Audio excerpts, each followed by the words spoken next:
Welcome, and thank you for joining us for today's MDM webcast, ROI from CRM, 3 Do's and Don'ts to Transform Your Sales Process. Our program today is made possible by our sponsor, NetSuite. I'm Janelle Stolten-Holtmeyer, editor of Modern Distribution Management, and I have the pleasure of moderating today's program. In this 60-minute webcast, Brian Gardner, founder and lead evangelist for Sales Process 360, and author of the book ROI from CRM, it's about sales process, not just technology, the book on which this webcast is based, will present a brief conversation about how to make the most of your CRM by thinking about your sales process systems. This is the first of 4 events that we'll be bringing to you on this topic over the next year. But before we get started, just a few brief housekeeping notes. If you'd like to access the handouts for today's program, please go to www.mdm.com/slides and download them now. Or you can email us at info@mdm.com and they will be sent to you as a PDF attachment. Our program today is being recorded, and we will be sending you a follow-up link to share with your colleagues or to listen to it again.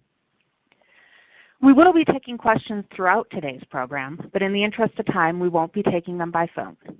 Please use the chat function on the bottom left of your screen to ask a question at any time, or if you are experiencing any technical issues. Simply type your question into the chat window at the bottom left of your screen and hit the Enter key. Finally, you can make the slides larger and view our presentation today in full screen mode by clicking the button in the top right of your screen that says Full Screen.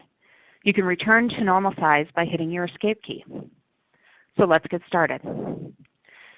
Customer relationship management programs often get a bad rap for not providing a good return on investment. But the problem likely isn't the program, it's the approach. CRM isn't just selecting a platform and reaping rewards. It requires a rethink about your sales process. Before co-founding Celtis Technologies in 1999, Brian Gardner spent more than 20 years in technical and industrial sales in the process control and instrumentation industry. As the Vice President of Sales and Marketing for a distribution and representative firm on the Gulf Coast, he led the company to double its sales in just a couple of years due to an internal focus on the sales process. Gardner then went on to found Sales Process 360 to share best practices with industrial sales companies and help them think differently about the sales process and CRM. So Brian, welcome. Thank you, Janelle. Hello everyone, and again, Brian Gardner with Sales Process 360. Thanks for your time today. I know your time is valuable, and I'm hoping that at the end of this, you can take away a couple nuggets, take back to your team. I want this, as Janelle said, I usually do this session in a live version via conferences or whatever. I love interaction. So we'll try to do the best we can for interaction, and I've opened up questions at the end of each section, so each summary section. So let's dive in if we could. Again, as I said, the goals for this session, I want to get you thinking. I want to challenge you maybe a little bit. At the end of the day, hopefully help you get ROI from CRM and some takeaways that you can use. On my website, Sales Process 360, you can download a lot of some of the takeaways that we're going to be talking about today.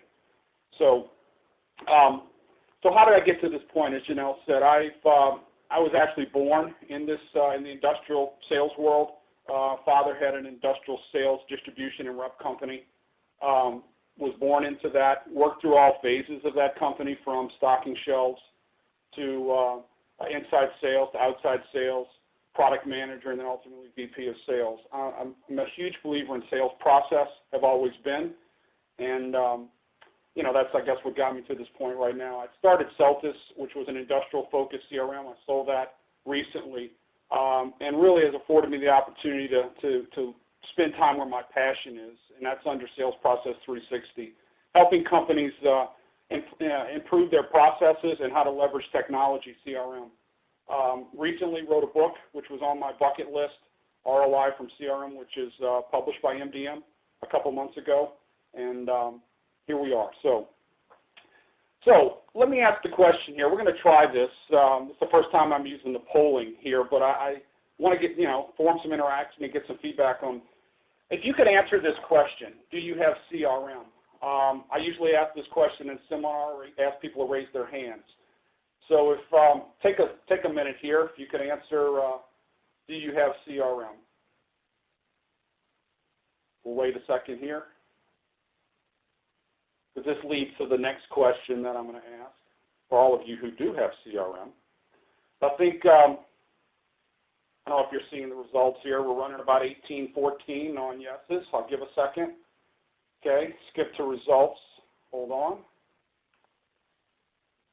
If we look at the results, we're about 60% per this call says they have CRM. Now let me ask the next question here. Hold on. We'll go to the next polling question. Whoever has CRM, do you feel like you're getting ROI from it? Here we go. We're let it click up here. Actually, the numbers are a little bit higher on the yeses right now than I usually see. Give it a second here. The no's are coming in a little flurry now. So here we go. So the results, 60% say no, okay, that they're not. 40% saying yes. So here's what I typically see, and again, there's no right or wrong answer here. I was just curious from my side. When I ask this question on conferences that I've been speaking at, whether it's FPDA or HTD or Hardy, or I spoke at UID, University of Innovative Distributors group, I asked that question, and let's say on average about 70% raised their hand saying yes, they have CRM. But again, maybe they didn't want to raise their hand in the audience, but typically it's 10 to maybe 20% raise their hand saying they're getting ROI. So there's where the gap is, or where inefficiencies are, and that's actually what kind of prompted me to write the book ROI from CRM. It's about a sales process. So anyway, just seeing how you stack up with that and what I typically get back. So obviously you're sitting in this presentation. It's the do's and don'ts of CRM, and maybe there's areas that you feel you can improve on. So hopefully we can talk about some of that today. So why CRM is why so low? Typically what I see, and that's what we're going to discuss over the next 12 months. We're going to have 3 more sessions like this, and each session we'll talk about 3 different do's and don'ts, whether you've taken the high road or the low road with regards to CRM. So do's and don'ts. And again, the way I look at this is when I talk about these 3 things, I'll say to companies, you either have taken the high road or the low road with regards to this, and that will determine, I think, whether you're going to get the value out of this. So here we go. Number 1, the number 1 thing I believe in this session, as far as that I posted as do's and don'ts, is I believe you need to get your arms around the processes. And what I'm going to talk about here, you see this image here. I actually have a CRM audit that talks around sales processes, which you can actually download a brochure on this, a lot of the stuff that I'm talking about, or if you have the book, it's in actually chapter 2. But it's around the sales process. And so what we do is, I challenge companies on looking at their processes and look for gaps and inefficiencies in their process. Is, I believe, the starting point of implementing and getting value out of CRM. So let's take a look at this. Hold on here. Again, reinforcing it's about a process, not technology. People and process. Technology is the means, not the end. I see so many companies that look at this as technology, and it's not, I don't believe, about the technology. It's not the silver bullet. It's hard. This is CRM is typically a hard adoption, and that's one of the things I'm going to hopefully give you some ideas on making it a little easier. So here we go. Areas for improvement. Where are the gaps? So what I'm talking about here, I know this is a busy slide, so let's absorb this for a second here. Again, trying to condense this. Areas for improvement and focus. Where are the gaps in your company? And I stress, be honest with yourself through this. And list, start the process. List maybe 3 to 5 areas of inefficiencies or gaps in your business from all departments and all stages of your sales cycle. So look at it at the company level. Break it down by outside sales, break it down by inside sales, by marketing, by service. Any touch points you have in your organization, review the gaps and inefficiencies. write them down. And then take each of the sales cycle steps from lead to opportunity to quote to order and list all the gaps and inefficiencies at that area. And what we're going to do is we're going to pick one here and we'll walk through an example here. And again, as I said, you can download some of this and actually look at doing this yourself, or I challenge you to do it within your company afterwards. It's a great exercise at your next sales meeting. Let's talk about from the outside sales perspective. So what I ask companies to do first is review all that's going on with regards to that department, in this case outside sales. Review all the inputs and update responsibilities, what's required weekly, monthly, quarterly. Review all the communication and touch points that department has, in this case outside sales, with members of the team and with the outside world, your clients or prospects. Review the internal process, the review process. Are you having quarterly or yearly or semi-yearly reviews with your outside salespeople? If they just got hired, what's the summary for them getting started? Do you have data and information? So that can help you find gaps and inefficiencies. So if we take that, If we take that and let's take a look at from outside sales, I've listed 5 potential gaps as an example here. So again, from the outside sales perspective, we went through, we analyzed the gaps. And here's another thing I want to mention. I actually just did one of these with a client a couple weeks ago. Don't just have that department give their gaps. Have other departments also look for gaps and inefficiencies from the other departments that they're involved with. Meaning, if you're doing a gap for outside sales, don't just get the input from outside sales. Get input from inside sales or customer service regarding outside sales. They have a whole different perspective on where the gaps and inefficiencies are. So just a footnote there. But in this example, let's say we came up with 5 gaps. Communication with inside sales both ways is a gap or an inefficiency. Accurate forecasting is an inefficiency. We're just not getting accurate forecasting. Quote follow-up. Inside sales might do the quote and outside sales is responsible for following up. There's a gap there. I see a lot of companies that I've worked with over the years. I call them a quoting machine, but they're not a follow-up machine. And then managing why they won or lost quotes might be a gap in that. Calling on the right customers and prospects, is a gap. We're just not, we're taking a shotgun approach versus a rifle approach. Understanding the competition and what the competition is saying maybe is a gap or an efficiency. So hopefully you get the feel here. So, and as I said earlier, be honest with yourself. List these, document these, get each department to do it as well as other departments to get their perspective on gaps within a certain department. And then what we're going to do, if we look at this, the next thing we do is we're going to put this data into a matrix, okay, and try to take the subjectiveness out of it. And another thing we're trying to do is hone in on where we need to focus on. Again, going back to a company that I just did this with a couple weeks ago, we came up with over 100 throughout their company gaps and inefficiencies. Obviously, you can't manage and focus on 100. You've got to narrow that down, and that's what this matrix is to do, help you do, is narrow this down. So with that, you have these gaps, you list them. Then what you do is I'm going to show you a spreadsheet that you can use to kind of hone this in. You look at the departments needed to accomplish this gap. What's the value proposition of filling this gap or inefficiency? The obstacles. What's the difficulty of doing it, and then what's the impact? Internal champions needed to get it done, and what are the major action items to get it done? So these are the things you look at. And what I've built is, I've built this simple sheet that will allow you to do that. So if you take, let me try this here. If you take and look at the departments, okay, the gaps, you list the gaps and then you list the departments needed, okay, to do that. Then you list the value proposition for that particular gap. You list any obstacles or red flags for that gap, but here's the important area right here. You list the difficulty, and I try to make this real simple, L, M, and H, low, medium, and high. So what's the difficulty of doing that? L, M, or H. And then if you do fill that gap, what's the actual impact to the bottom line and to the business, low, medium, or high? Based on this, it comes up with a matrix calculation which takes the difficulty and impact and combines them. LHs, MMs, HHs, okay?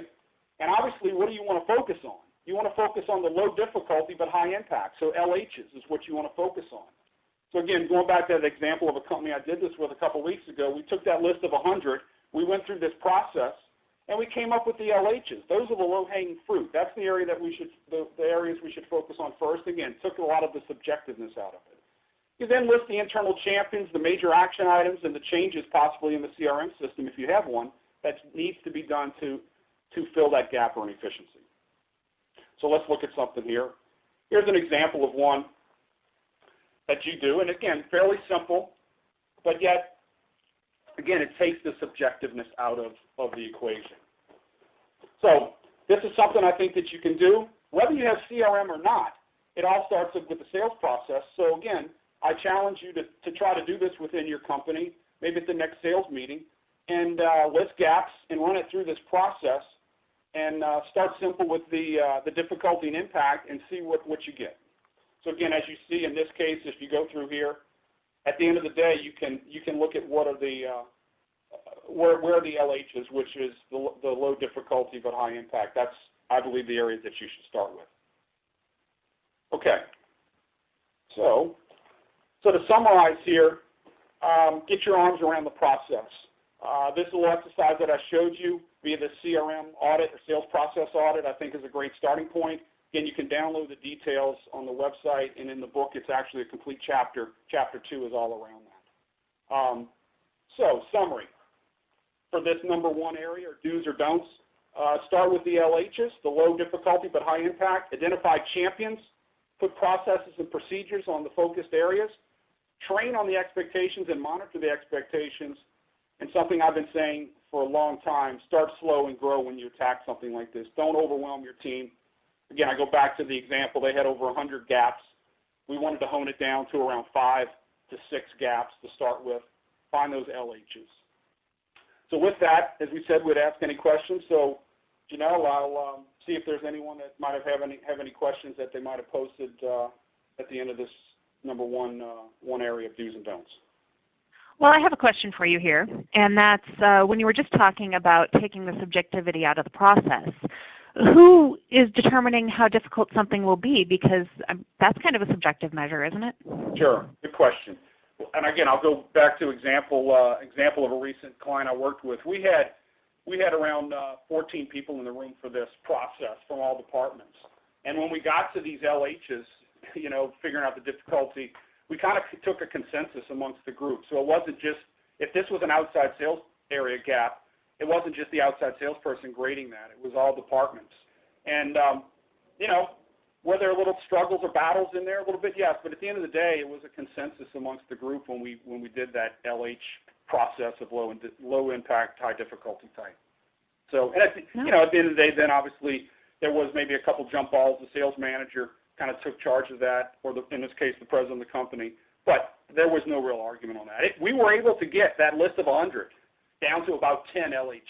And then we further defined and said, let's focus on around 5 or 6 to start with. That sounds great. So going back a little further, as you were talking about the challenge of needing to be honest, where in your experience have you seen some of the most common unrecognized or dishonest gaps, the things that people have ignored that may need to be looked at? One thing that comes to mind, right top of mind, is where should the company and where should the sales team focus on? I see a lot of companies where they put that in the hands, so to speak, of a salesperson, just saying, let me go, here's my territory. Could be a big territory. I always ask companies all the time, what's the average number of accounts per salesperson? And if it's over 50 to 100 and greater, there's probably some situations there that they're not focused on the right companies, because you can't, time is a precious commodity. So I see a big gap a lot of times with the team feeling like they know who they should be calling on, which is another topic, which actually will be a topic probably in the one of the next sessions on target account management and account profiling, which is a huge area when you go through that and really hone in on where you should be spending. It takes a lot of subjectiveness out of that. We should call on this account because it's a big account. Well, that's great. Maybe it's a maintain account versus a growth account where we need to put a lot of energy on it for growth. So that I see a lot of discrepancies and gaps when we get from the salesperson's perspective on that. Well, thank you. And then the final question right now is how do you identify the best champions for this project? Great. If it is a gap in the outside sales, typically the sales manager. But if you can get one of the top salesmen to take some ownership in that process to improve that gap, even better. If it's inside sales gap, obviously an inside sales manager, an inside champion. So trying to get a champion to drive it in that department, and one that's respected by the others in the company. I think really is a good practice there. Any other questions? No. That's it for right now. Okay. All right. Looking at time, how we're doing? We're about on schedule here. All right. Let's go to number 2. So we're going to talk about 3 do's and don'ts, whether you took the high road or the low road. Let's go to number 2, and that is, I believe companies should put focus on what I call the 180, the front end of the sales cycle. Okay, this is something that again, going back to my life prior in the industrial market, sales market, we put a lot of focus on this. This was one of the first things we really try to get our arms around as a company, is focusing on the front end of the sales cycle. So with that, I ask the question, is your team truly focused on looking forward instead of backwards with regards to sales, what I call the front end of the sales cycle? Let's review this cycle. A lot of color there. I thought I'd wake you up with some bold color and image there. So let's look at this, everyone. Let's look at, let me use my green pointer here. In the gray, I call this the front end, and in red, I call this the back end of the sales process. If we start in the gray on the front end, in a typical world, and again, you could come at this from any angle or any section, but let's say we start with leads. Let's say we find leads however we find leads, via trade shows or website requests or whatever. You need to qualify those leads. Those leads then move into what I call opportunity stage, where there's a lot of different steps in the process. Those opportunities hopefully then are moved into the quote stage for RFQ. You do quotes, you follow up, and hopefully you get the order. And in most cases, I'm assuming most people that are on the call today aren't just selling one product one time. You could sell multiple products different times throughout the process to your clients. And that whole process starts all over again. So if we take and linearize that from lead to op to quote to order, which part of the sales cycle do you feel your company is managing the most effective right now? Okay? And so I think that's another polling question. So if we could take a second here. See, it's not, you just can't sit back and listen. You got to do a little work here. What part of the sales cycle is your company most effectively managing? Stage 1 was the lead. Stage 2 was the op. Stage 3, quote. And stage 4, the order. We'll give a second here. So which part of the cycle is your company most effectively managing? 1 is the lead, 2 is the op, 3 is the quote, and 4 is the order. Should have probably put that on there, and I apologize for that. All right. Keep it coming here. This is actually, I'll tell you what I typically get. And again, be honest with yourself. All right. So here we go. So if you look at this, it's about 30%, op, quote, and order, and 11% on the lead. Okay? So let's see. When I ask that question, again, typically when I'm doing presentations, I'll give you the answer here in a second, okay? What part of the cycle is your company managing? I believe between stage 2 and 3, between the opportunity stage and the quote stage, is the most critical time in the process, okay? That's where you're setting the stage, where you're building your specifications, you're kind of hopefully driving the process to the RFQ stage, okay? If most companies think they're at 1 or 2, but I find in reality when you really dive deep, they're at 3 and 4. So you guys, the answers were across the board about 30% fell 2, 30% 3, and 30% 4, and 11% at stage 1.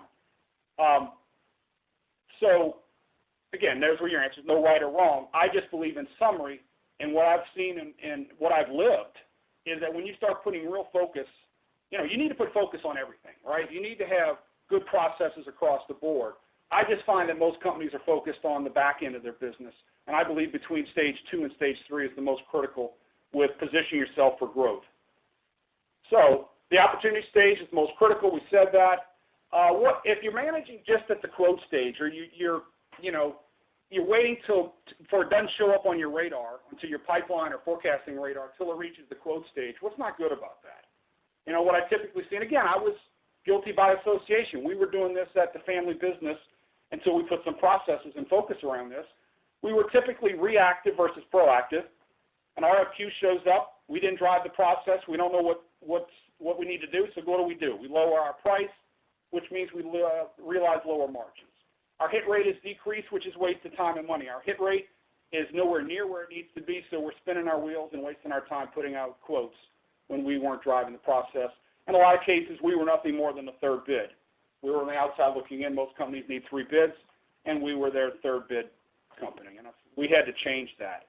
And actually, I've worked with some companies, and there's a company I worked with down in Houston a long time ago that, as I said, they were a quoting machine, not a follow-up machine. That was one of the companies I was talking about. Anyway, long story short, we put processes around determining whether they were going to quote or not, which is a tough thing to maybe say sometimes, meaning I'm not going to quote this because of time and money. So they put processes and procedures and questions to answer whether they were going to quote or not. So they were quoting less but winning more because they put their emphasis and their time and energy on quotes that they had drove through the process at the opportunity stage. So whether that's right or wrong for your company, a decision for you guys to make, but just something to think about. Okay? Exercise to analyze your company. Again, you can download this and maybe at your next sales meeting, be honest and drive this with your team and have your team answer these questions. So we start with the back end, the order stage. Okay? So if we looked at all of the processes around that order stage within your company with your efficiencies and processes, 1 low, 5 high being the best, 5 being the best, order write-up standards, procedures. Are there procedures for how you do this? Does everyone know what the procedures are? Is there an order retrieval system, a payment follow-up system, a reporting system on orders where you can slice and dice your orders by days, product, territory, all of that stuff? If you had to rank, you can rank each of these, but I'm going to ask you the question here on this next polling. If you had to average 1 to 5, 1 being the worst, 5 being the best, do you feel your company has the processes and procedures at this stage? So if you could take a second and just, again, do a little polling questionnaire. Rank your company's efficiencies and processes at the order stage.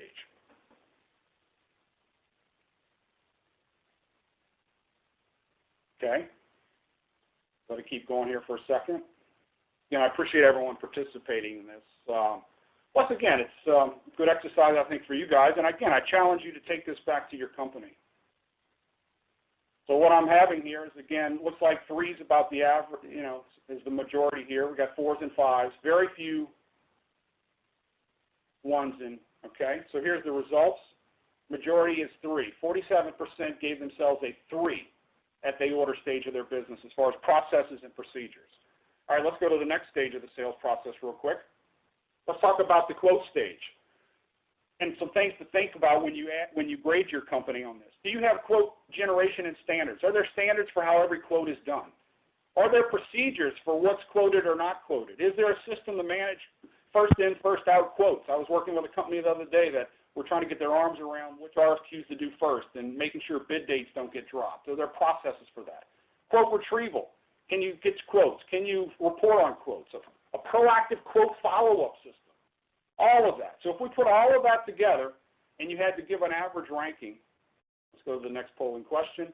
What would you rank your company? 1 low, 5 being the high. 2s have got it. 2s have got it. 2s are winning. So number 2. Give a second here. Looks like the majority is at giving themselves a 2. So we'll skip to results. Hold on here. Skip the results. 40% at 2 and 30% at 3. I think you can see where I'm going with this. Okay. Now let's take the last one here for this exercise. Rank your company's efficiencies and processes, 1 to 5, at the opportunity stage of the sales process. Is there an opportunity management system? Now, a lot of companies have systems in place, but next question is to consider, do you have procedures and standards for opportunity pursuit? Okay?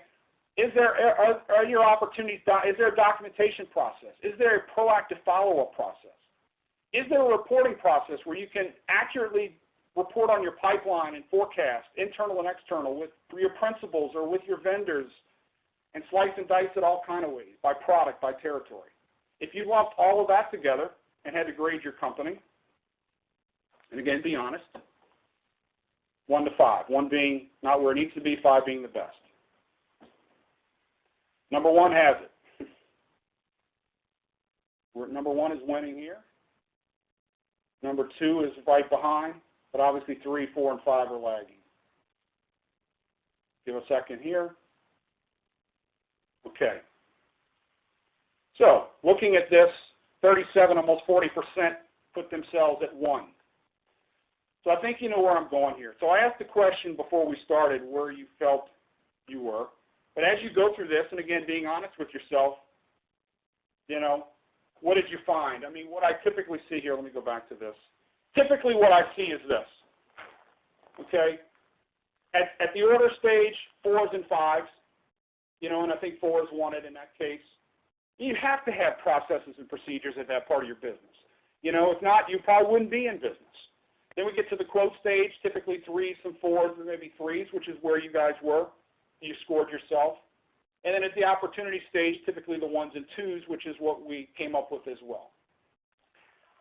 I guess the moral of the story, and again, I'm sure you get it here, is all I'm saying is for most companies is they have processes and procedures for the back end of their business, but not where they need to for the front end of their business.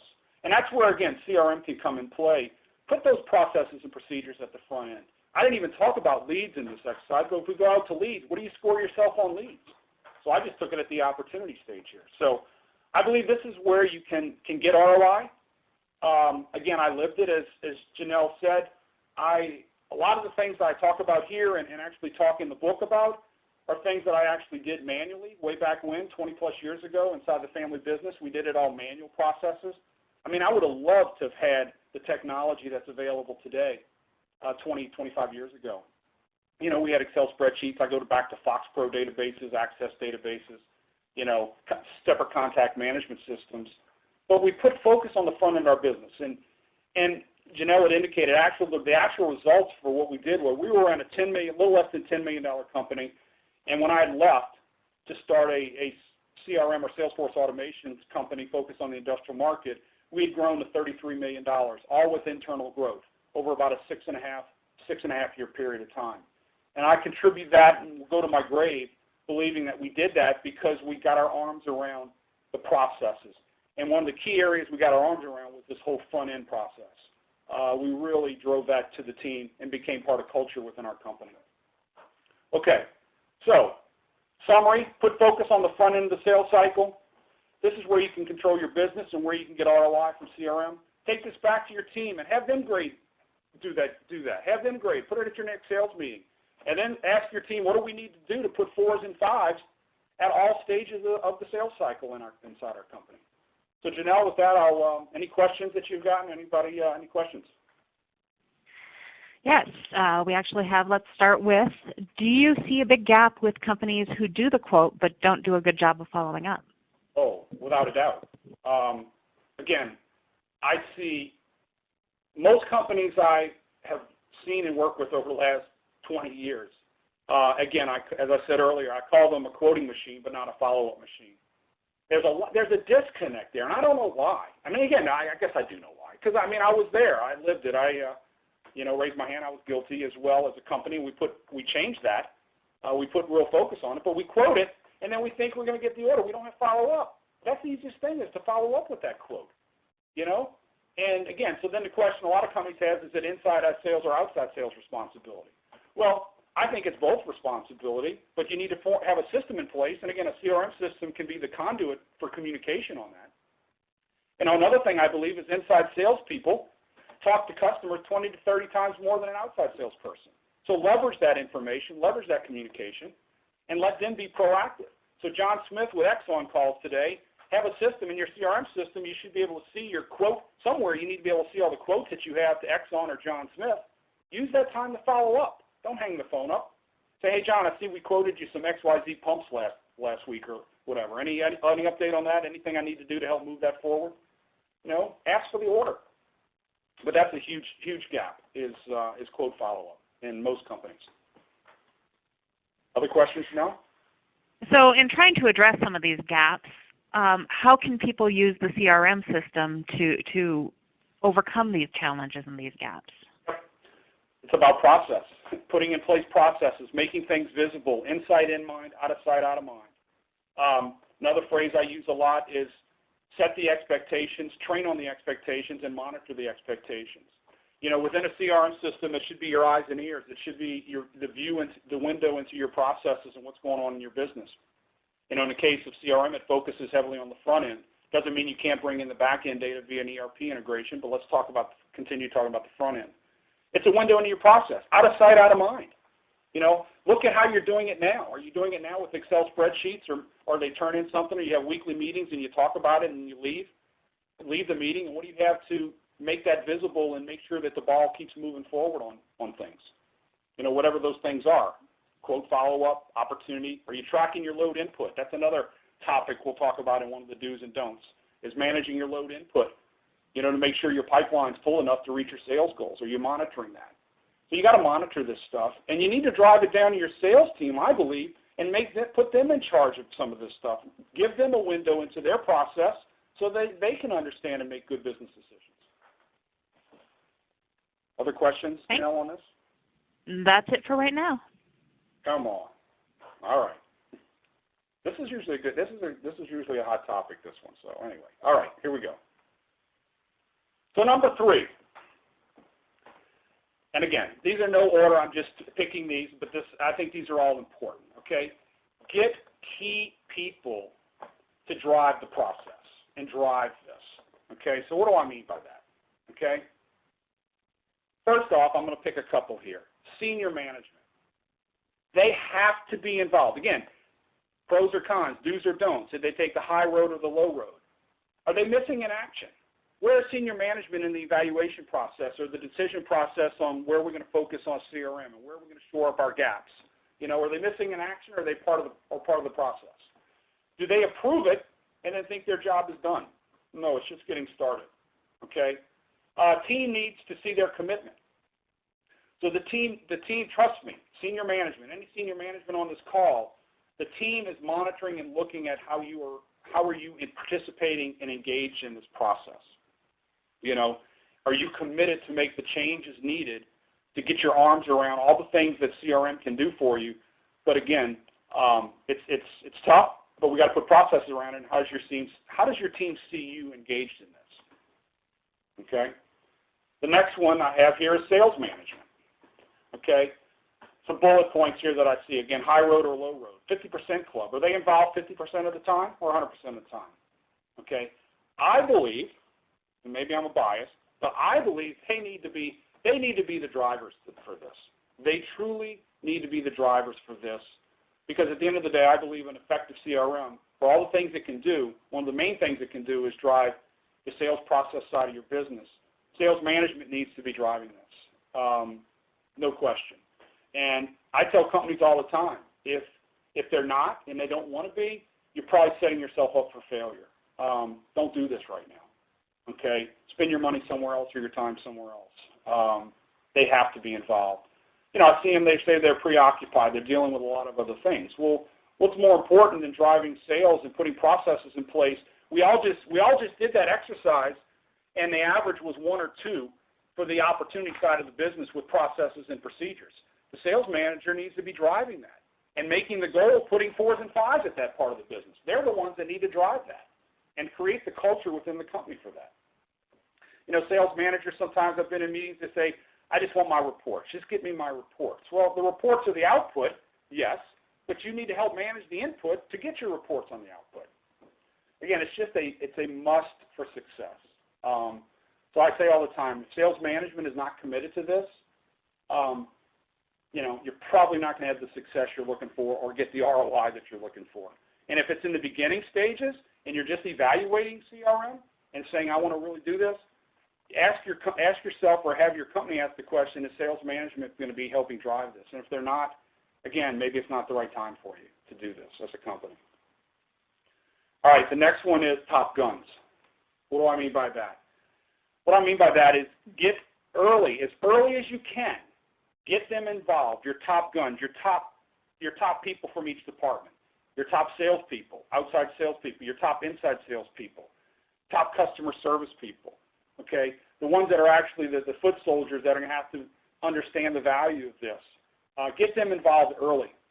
Comments I hear, well, they don't have time for this. Well, again, at the end of the day, if we can make their life more efficient and give them more information to better manage their business, then they'll have more time to sell and be more efficient. So, I don't totally buy that one. But again, if you're not committed to doing that or getting them involved, then maybe don't do this yet.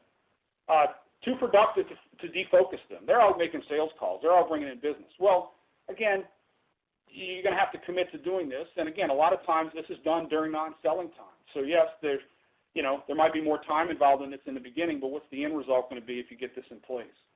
The team looks up to them. I mean, your other team members look up to these top guns.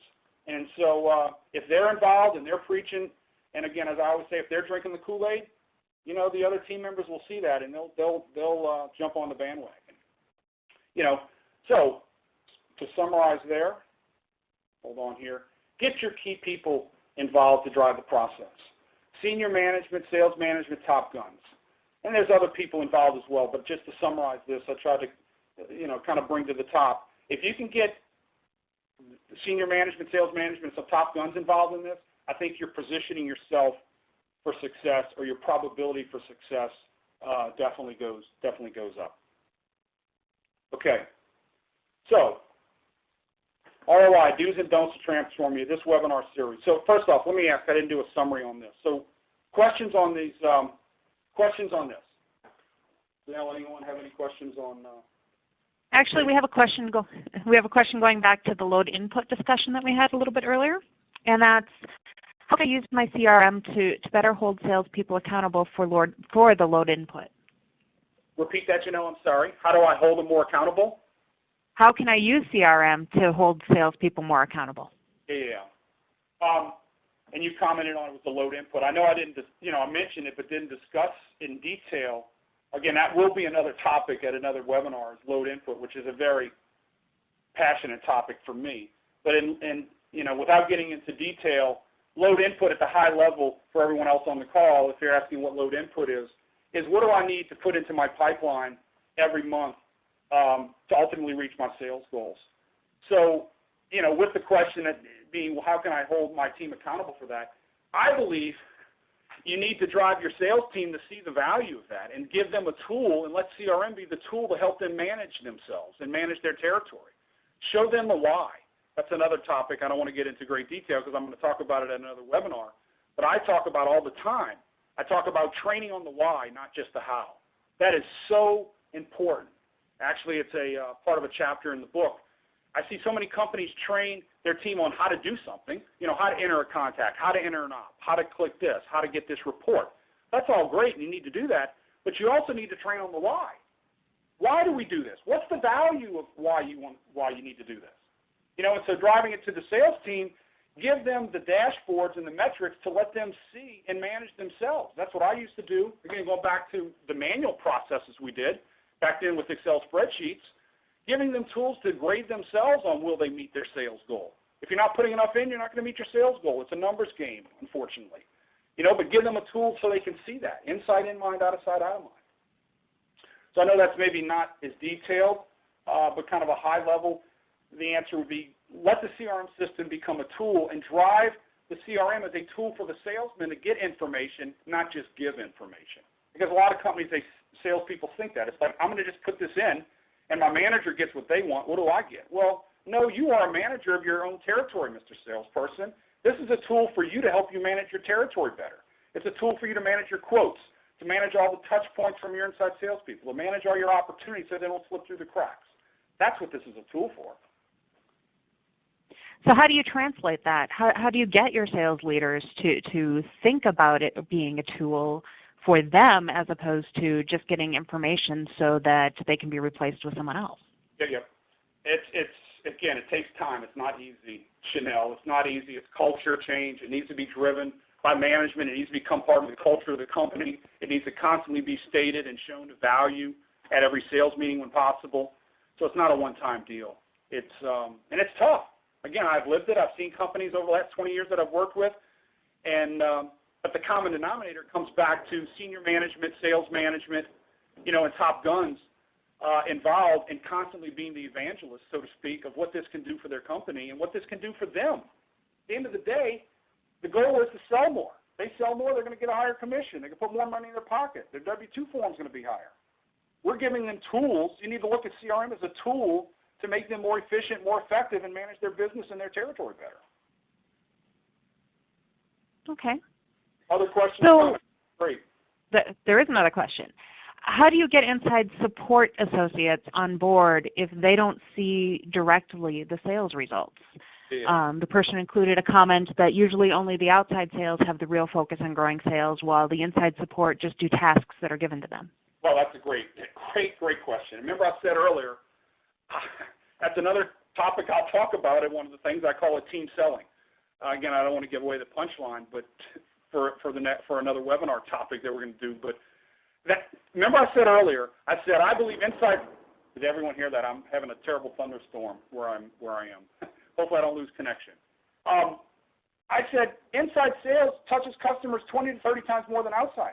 Start leveraging that information. I promote heavily that a company leverages their inside salespeople to do what their title says, sales. They need to sell. They can follow up on quotes.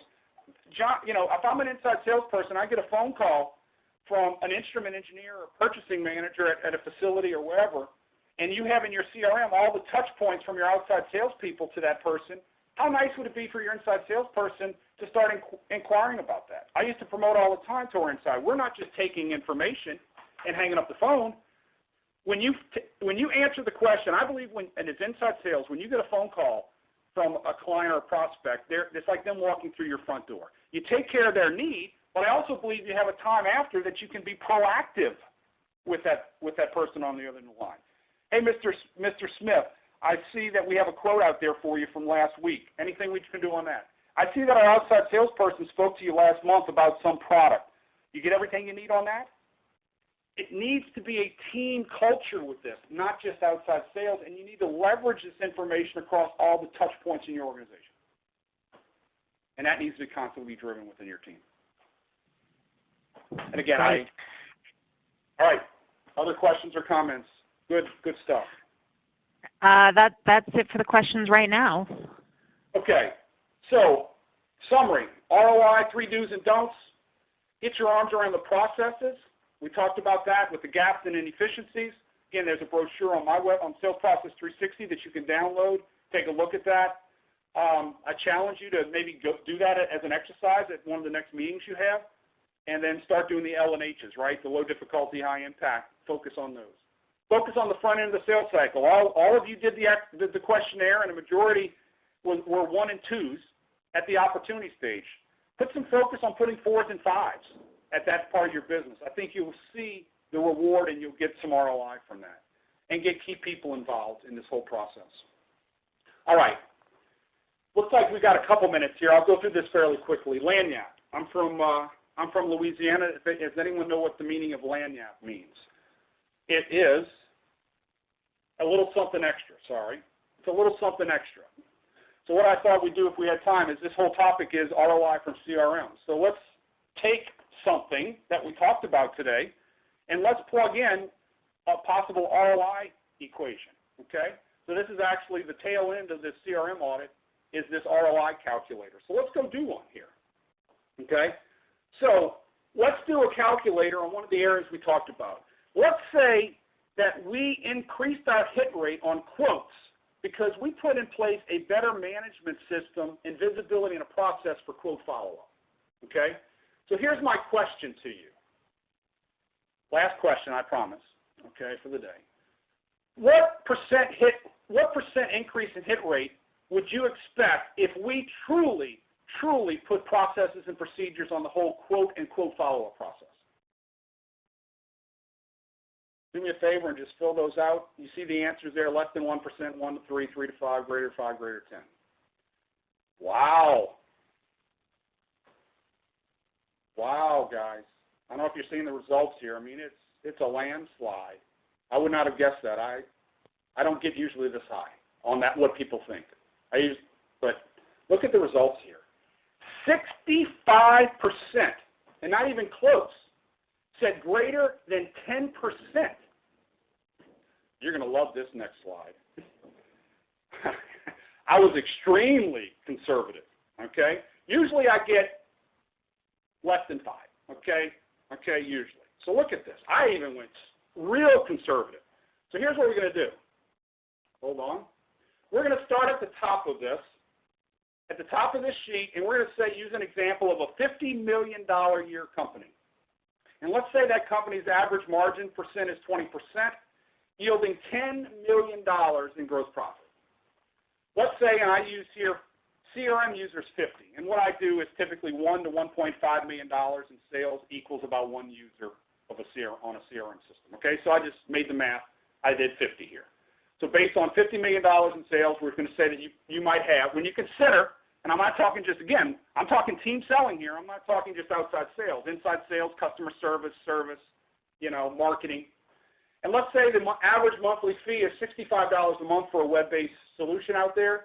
Your annual cost is $39,000 a year for CRM. Now, again, I'm not talking about the upfront cost in the beginning. I'm talking about after you've been onboarded. Okay? So let's take, I've got a whole series of ROI areas that you can get ROI out of CRM if you believe that you're going to put the processes and focus on it. If your hit rate is increased, I used 0.5%. And I did as an estimate, I took 2 times your annual sales. So if your sales is $50 million, I'm saying you're quoting at least.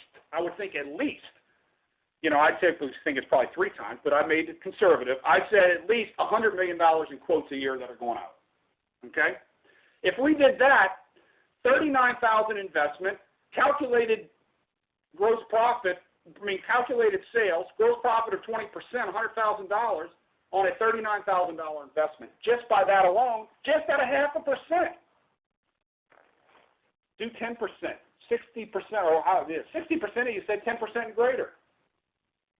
There's ROI all over this, okay, if you focus on the right things. Okay, so there's an example of that. So again, hopefully got you thinking a little bit here. Okay, looking at time here. I don't want to go over it. Janelle will get mad at me. All right. So CRM summary here. CRM needs to be looked at as a revenue generator. One example, improve processes on quote follow-up. So I used 1%. So I said, okay, they're going to probably come back at between 1 and 5%. So I'm even going to go lower, and I went 1%. So you figure, look at this here, and you figure out where your annual sales are. I use 20% as the average GP, and you can kind of see what kind of dollars we're talking about here. So anyway, again, there's ROI in this. Just by that alone, and back to the original statement I said that I see so many companies, a typical gap. I'll give you the punchline. Typical gaps when I go and work with companies. Typical gaps are quote follow-up. There's instant return and just a quote follow-up process for most companies because they're a quoting machine, not a follow-up machine. So, and I think you guys just proved that here today in this exercise. All right. So a summary here. I hope this session got you thinking a little bit with some tools that you can take back to your team. We talked about 3 do's and don'ts, this ROI calculator, quote follow-up. I think, again, you guys, 10%, put some numbers on it. Go back to your office and put some numbers on that. There'll be 3 more webinars. The next one, I think, is sometime in November. MDM will obviously make that announcement. I think we're looking at November. And again, hopefully you left this seminar or webinar with some value and come back again in November and tell your friends about this. Again, I truly hope that you're leaving with some information. Again, I thank you for your time. Summary, the final word. CRM is not a project or a one-time event. It needs to become part of your company's culture. It needs to be SOPs, standard operating procedure. Just as you put processes and procedures on the back end of your business, let's put processes and procedures and use CRM as the conduit for the front end of your business. Okay? You can get a hold of me. There's my contact information, even cell phone number, email. Follow us on Sales Process 360, a lot of downloads and blogs, some videos. Again, hopefully some stuff that you can take back to your team. So again, thank you for your time. And the last plug here, Janelle, I couldn't do without plugging this, right, I guess, is the book. A lot of what I'm talking about here is in the book ROI from CRM that's published by MDM. I see, Janelle, you slipped in a 10% discount for everyone on this webcast. I didn't see that in the slide. Thanks, Janelle. Hope everyone, again, enjoyed the session, and again, I thank you for your time, and hopefully it was well worth it. So, Janelle, I'll turn it back over to you. Thank you, Brian. And yes, as Brian mentioned, the book is available. It's also available in ebook form, and attendees to the webcast can get 10% off with the promotional code of webcast10. Just use that at checkout, and that'll be effective for the next week. And I'd also like to take a moment just right now to thank our sponsor, NetSuite, for the sponsorship of this program and for its ongoing sponsorship of education and research in wholesale distribution. You can learn more about NetSuite and their options for wholesale distribution at netsuite.com/WD. As I mentioned before, we did record this program, and you will be receiving a follow-up email that includes a link to access a recording of this program. You can please feel free to share that with your colleagues or to listen to it again. That link or that email will also include a link to download the slides in PDF form of this presentation. As Brian mentioned, feel free to follow up with him, or you can reach out to us here at MDM at info@mdm.com, or me directly, Janelle, Jenel, at mdm.com with any follow-up questions you have after this program. So once again, thank you all for joining us today. This concludes our program.